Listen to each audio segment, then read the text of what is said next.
همه گفت خیبر نرفته دشمن ها قفانده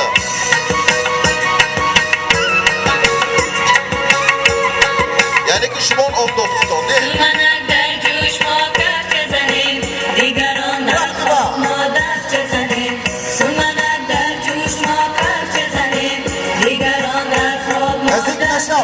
فلاش نزدیک بشو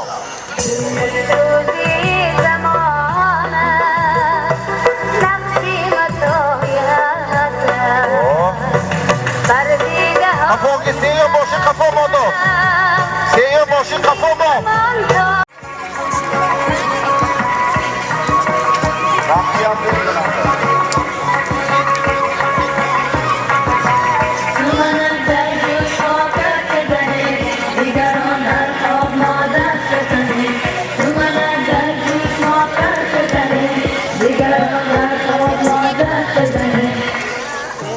تاریخی حتی آسیا میانه گوییم یکمین مرتبه این کاروان نوروزی است یعنی اگر بروسیش کده گوییم این کارناوال ما کاروان نوروزی نام موندیم در اینجا تمامی هم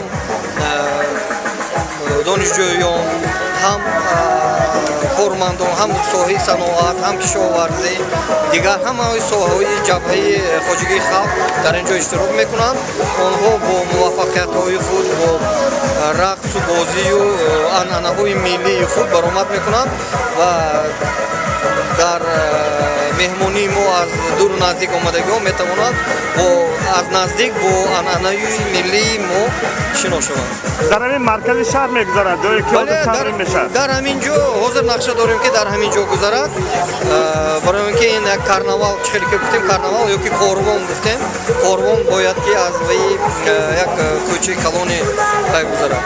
چقدر تخمینا اشتراک میکنند در کارناوال نوروزی؟ 5-6 هزار. سلامت باشید.